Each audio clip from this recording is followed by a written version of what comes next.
Morning guys, how we doing? Welcome back to the Three Hammers.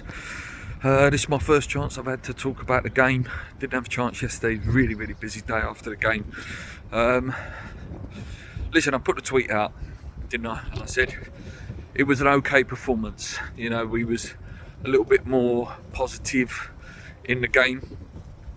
But at this stage of the season, whether you're going for the title, going for top four, trying to survive relegation, it's not about the point anymore, and it's not about your performances anymore. It's about how it's about the points. It's about the points, and it's, about finding that way to turn a draw into a win, to turn a loss into a draw. And it's just not good enough.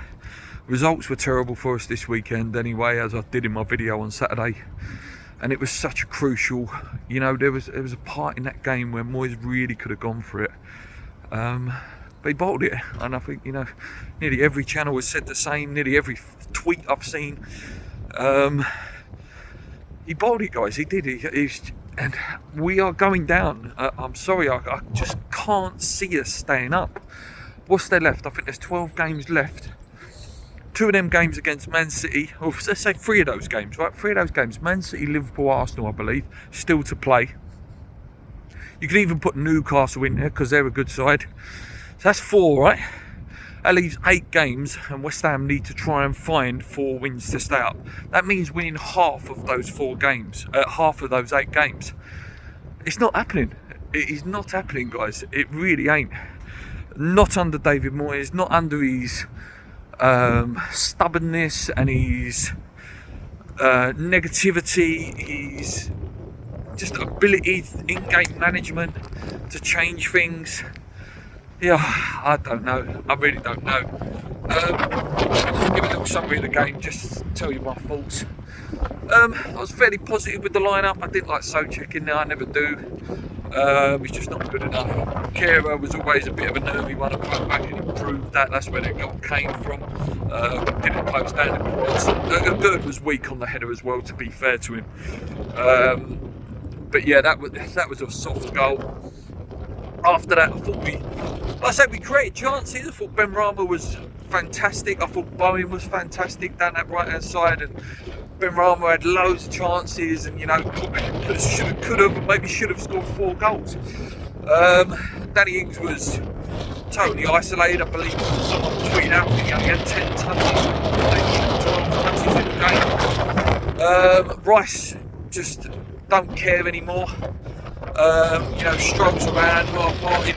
When before, this season, that you used to see him, I've never seen him get caught on the ball like he does now.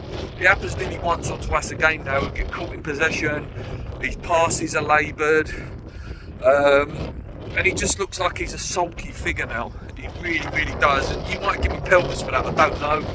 Paqueta was doing well, but obviously, listen, that's the only substitution I do agree with. He was going to lose his head. He started flying in with tackles.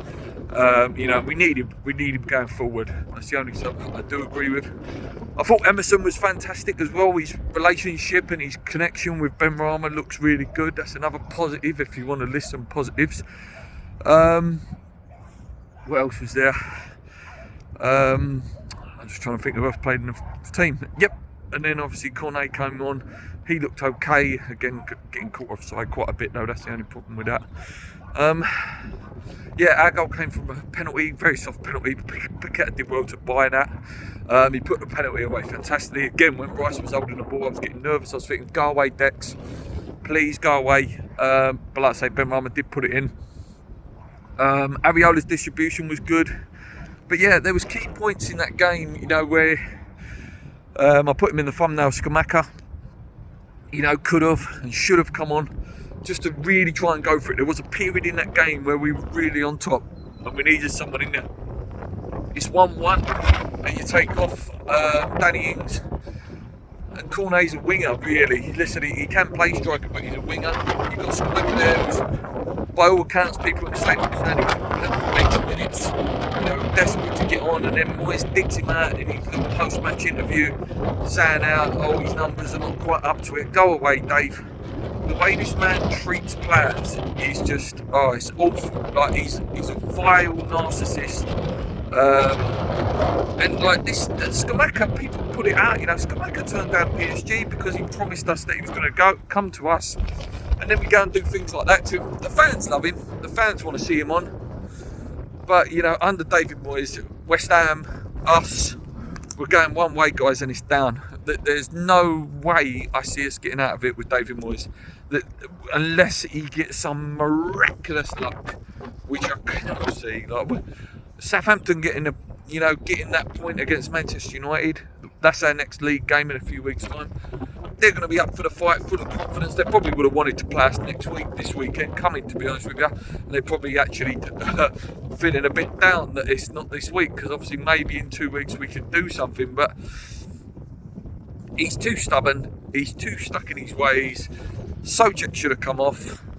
And then maybe Cornet should have come on then. Benrahma into the 10 and bring Scamacca on, and really go for it.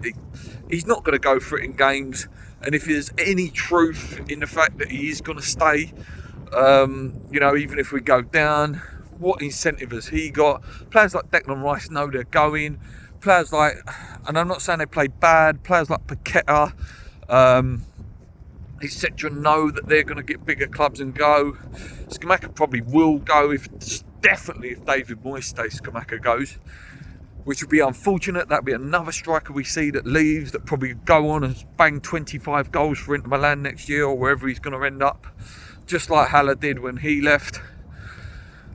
It's such a toxic football club. Listen, I've so enjoyed the last 2 years of West Ham, and you know, positivity and leadership, and it looked like we had a bit of identity and we played with some style, and you know, we didn't fear teams to a certain extent and we were still getting results. Now it's just same old. And you know, I see someone say, I think it was one of the West Ham Fan TV interviews, and I've got to agree with it, this is David Sullivan's parting gift.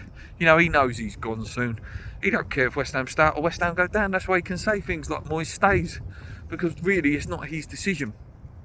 If we go down, I'm telling you now, it's going to be a hell of a long time before we come back up. I really do believe that.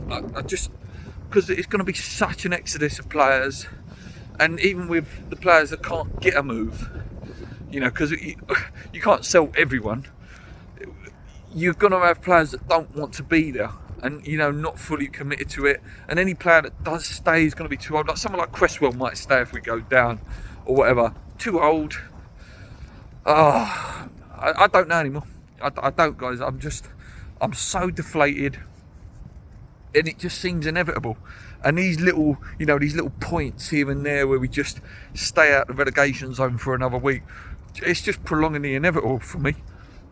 I think it's going to go down to the last 2-3 games, and it will just be that we don't get it. We won't, like, I think it's Leeds that one of the last games, and Leicester. We ain't going to beat them. We ain't. Listen, I hope I'm wrong. I hope I'm sitting here in a couple of months' time going, thank God we've stayed up by the skin of our teeth. But I can't see it. I can't see it, guys. Listen, this video is a bit all over the place, guys, but I'm so done at the minute. I'm so done with this football club. It's a struggle watching us at the minute. It's a struggle getting any sort of excitement, and I don't look forward to watching something that's supposed to be my entertainment. And I know a lot of fans are feeling the same. I'm going to leave it there, guys. I'll be back in a week for the Larnaca preview. You know, building up to the second leg of that. And then we'll probably fit some podcasts in between now and, you know, the Southampton game, because there is a big gap. But yeah,